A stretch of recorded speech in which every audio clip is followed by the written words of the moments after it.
today, Saturday. We're having a great reception. Well, you said you only had one negative comment, is that right? Out of all the people, it was just one. Other than that, good reception in general. People having a quick chat as much as they could, travelling here and there. Yeah. And all positives. Yes. And yes. we're going to keep this up on the Saturday. We're going to pick a tongue random and head there, spread the word. Yeah. Countrywide if we have to. And it seems to be the same every time we go to. People are very receptive to our message. Yeah, definitely, because we focus on the city of various locations. And we still are, we say on the Wednesdays, we're going to keep Saturdays out for the actual flying column proper. Yeah. So onwards and upwards. Nice one. And Josephine, we went to Lidl there. We had a hit and miss reception there, shall we say. You tried to give this guy a flyer, and he took exception to you. His attitude wasn't very pleasant, was it? He was quite aggressive, and felt that I was maybe attacking him with my view, but I gave him the opportunity to tell me how he felt so that I could speak with him, but he was still quite annoyed. He sort of felt that, he could teach his children whatever he wanted, which I agreed with. The only issue I take with that is that if this is brought into the schools as they wish it to be, then people like us who, my concern is for my grandchildren and everybody else's child, that our children won't have any voice. And I have had it already with my grandchildren where they don't even want to go to school. So, And we even showed him excerpts from This Book Is Gay. Basically, porn is fine and fun. I asked him what he thought about that. And would he teach his 12-year-old son to go up and down the shaft of a you-know-what? I won't even say it. But he was kind of defending that point. Oh, maybe I would. I have to look into it.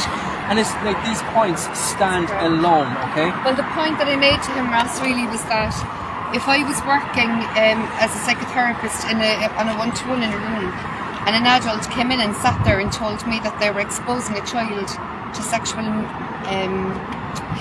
material that was beyond their age, then I would have actually been ethically bound to make a report about that, because children shouldn't be sexualised beyond what they're able for. And so now these children are all going to be shown stuff that I believe is really not suitable for them at all. So I explained that to this man.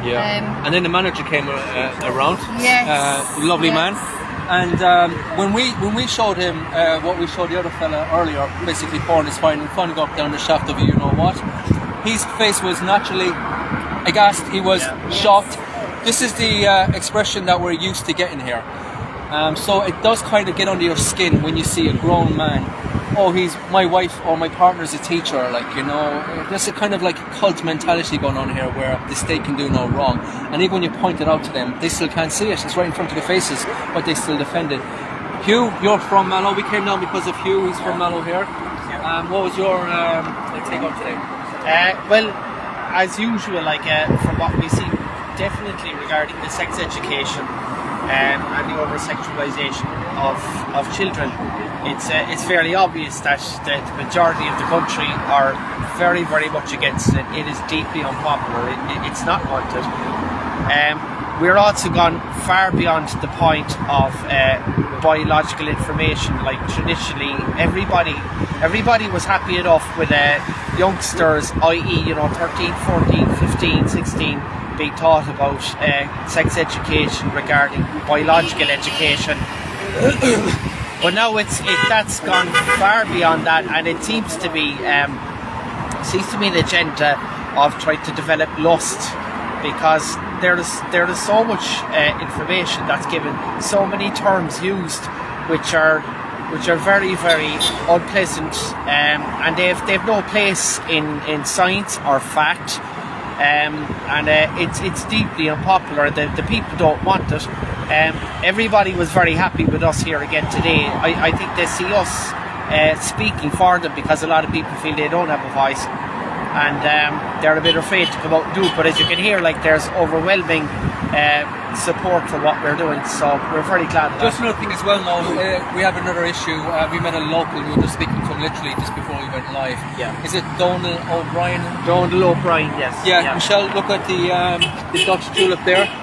they have over 100 refugees in there. And down the road, how many do you have here down the road? Yeah, there's 100 Ukrainian refugees here in the Dutch tulip. He's also bringing in undocumented African migrants in the Magona House Hotel above in Clare, which fair play to the locals, put up a great fight against it.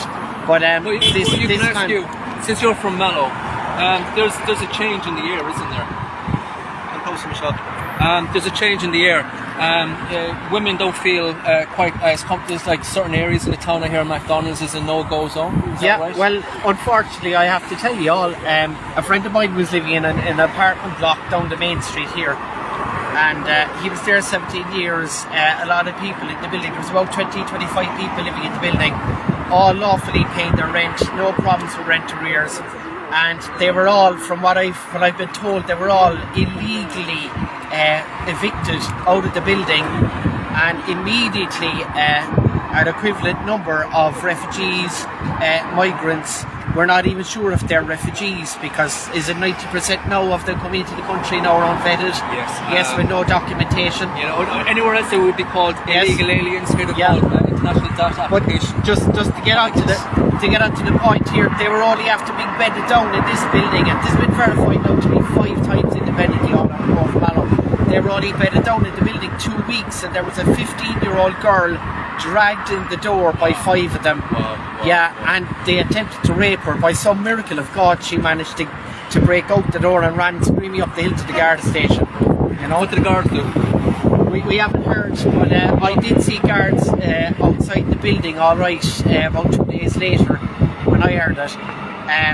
But I mean, like, it's a very, very poor representation of these people that 5 of them, she said 5 of them dragged her in.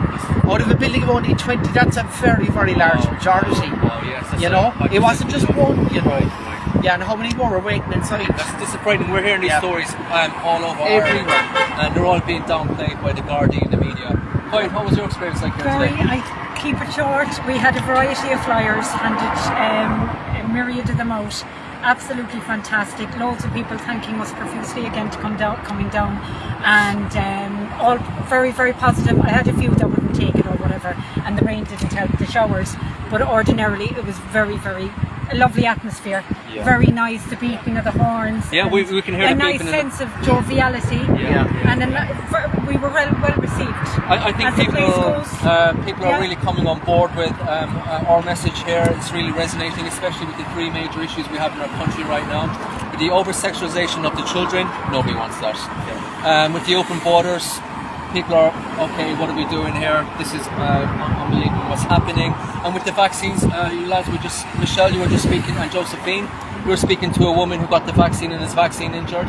These people are really coming out of the woodwork now, and this message is becoming undeniable. Sorry, Josephine. Just to say that lady that was telling us that she's vaccine injured is working voluntarily in the cancer shop here, and so she would meet a lot of people that have been vaccinated.